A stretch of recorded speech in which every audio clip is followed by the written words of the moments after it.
आप ही तो है सब कुछ। मैं कहाँ हूँ यहाँ पर निखिल जी? और फिर आप मुझसे कहते हैं मैंने आपके लिए किया ही क्या है? अरे सब कुछ तो त्याग दिया मैंने आपके लिए, सिर्फ आपके लिए। अरे मैंने तो आपके घर को संभालने के लिए अपनी नौकरी तक छोड़ दी, क्योंकि यह चीज़ आपको पसंद नहीं थी। मैंने तो पूरी तरह से आपके घर में एडजस्ट करने की कोशिश की, पर आपने क्या किया? निखिल तो अंजलि की बात सुनकर एकदम से चुप हो गया। उसे तो कुछ कहा भी नहीं जा रहा था। अंजलि ने जो भी कहा वो एकदम सच था। आई एम सॉरी अंजलि, क्योंकि मुझे पता है मैंने बहुत गलत किया है। मैं अपनी गलती की माफ़ी तो नहीं मांग सकता, क्योंकि उसके लिए बहुत देर हो चुकी है, पर अपनी आगे की ज़िंदगी तो संवार ही सकता हूँ। क्या तुम मुझे एक मौका नहीं दे सकती? मैं कुछ दिनों के लिए अपने घर जाना चाहती हूँ निखिल जी, क्योंकि मैं खुद को थोड़ा समय देना चाहती हूँ। अगर मुझे खुद महसूस होगा कि आप बदल गए हैं, तो मैं ज़रूर आपकी ज़िंदगी में वापस आना पसंद करूँगी। वरना मुझे ये वाला निखिल बिल्कुल भी पसंद नहीं है, क्योंकि आपको नहीं पता, पर मेरी ज़िंदगी, मेरी शादी के मैंने बहुत सपने देखे थे, और उनमें से आपने तो एक भी पूरा नहीं किया। आपने जो मुझसे 7 वचन लिए, उसमें से तो आप एक भी वचन नहीं निभा पाए। तो आप ही शादी कैसे निभा पाएंगे निखिल जी?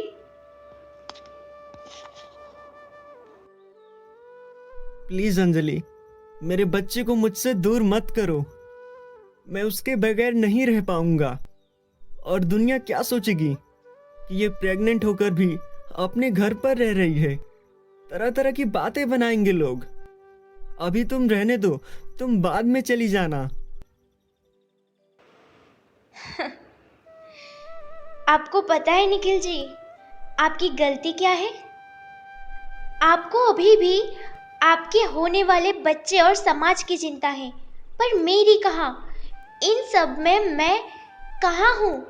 मेरी खुशियाँ कुछ मायने नहीं लगती आपके लिए। क्या मैं सिर्फ एक मशीन हूँ?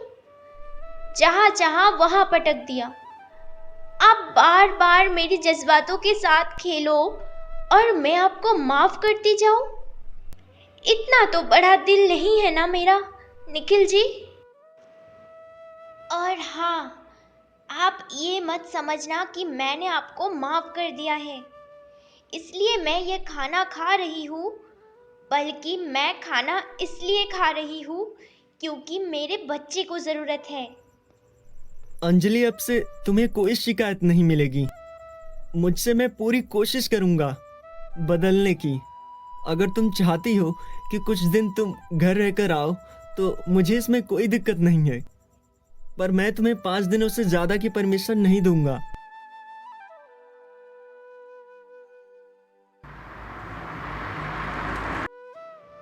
अरे तू जल्दबाजी में कहाँ पर गया था?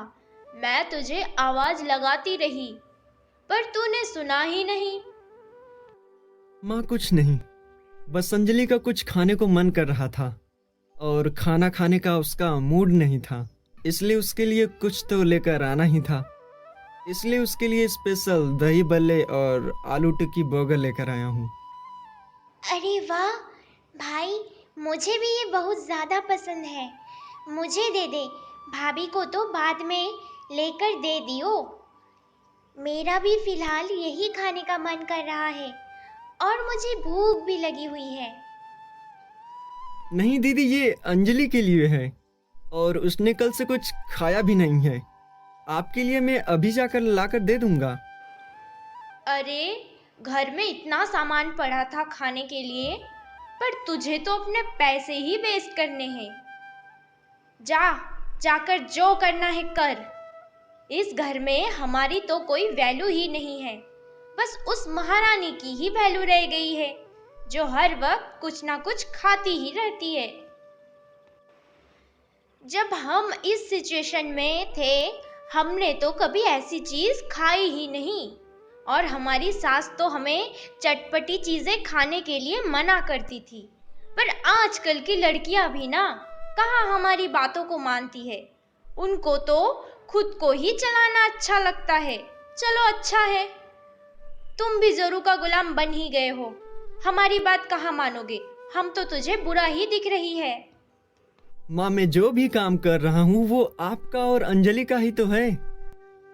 निखिल को बुरा तो बहुत लग रहा था अपनी माँ की बात को काटना, पर आज जवाब देना भी तो जरूरी था क्योंकि पानी सर से ऊपर जा चुका था।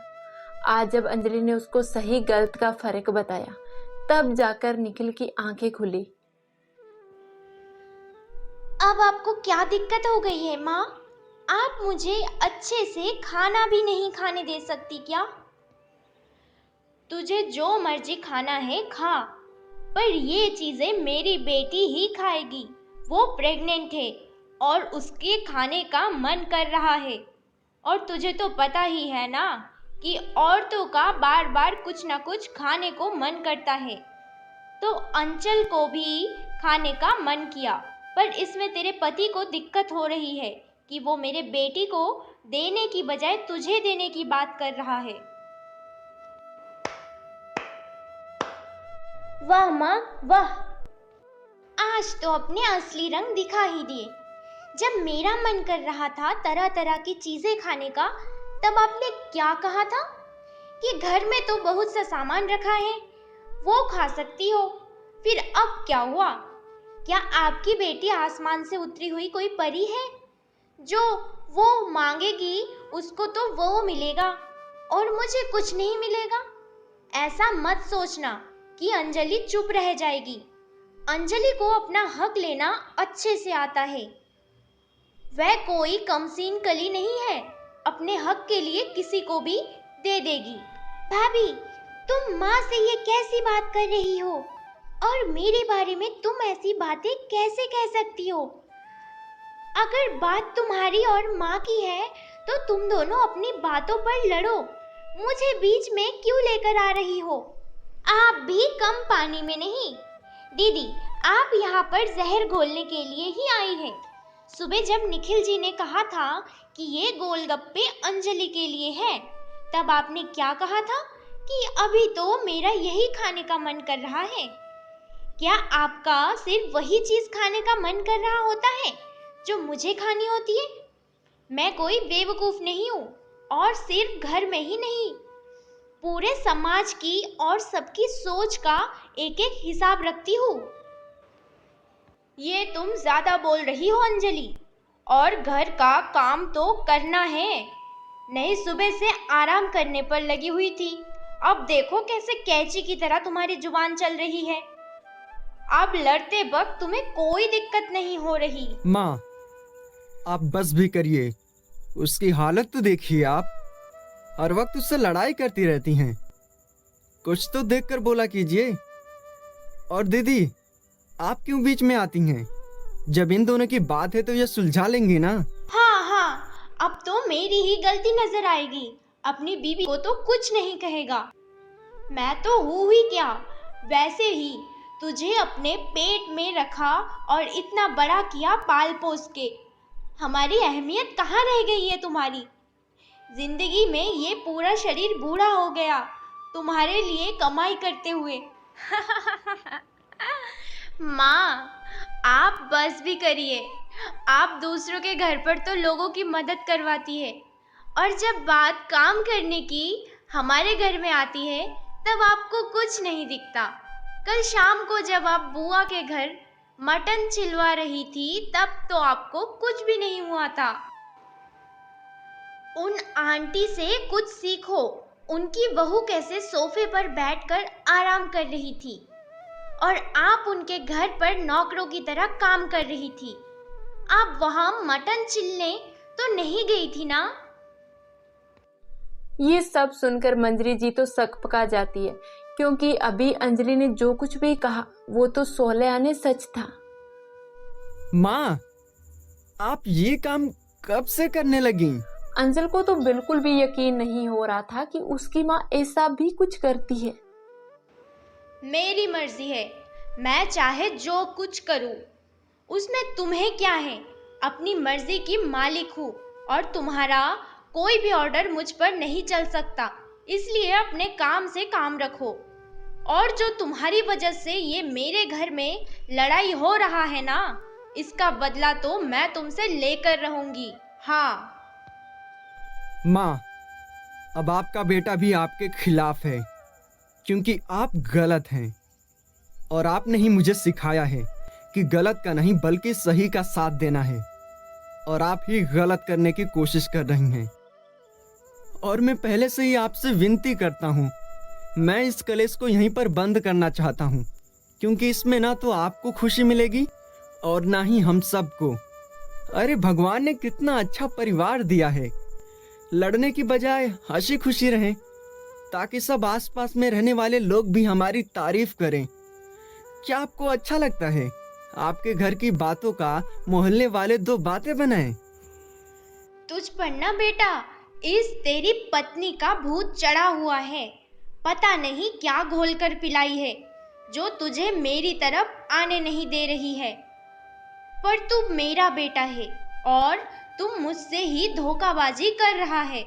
सच कहती है सभी औरतें कि शादी के बाद लड़के जोरू का गुलाम बन जाते हैं, और आज तूने ये साबित कर दिया।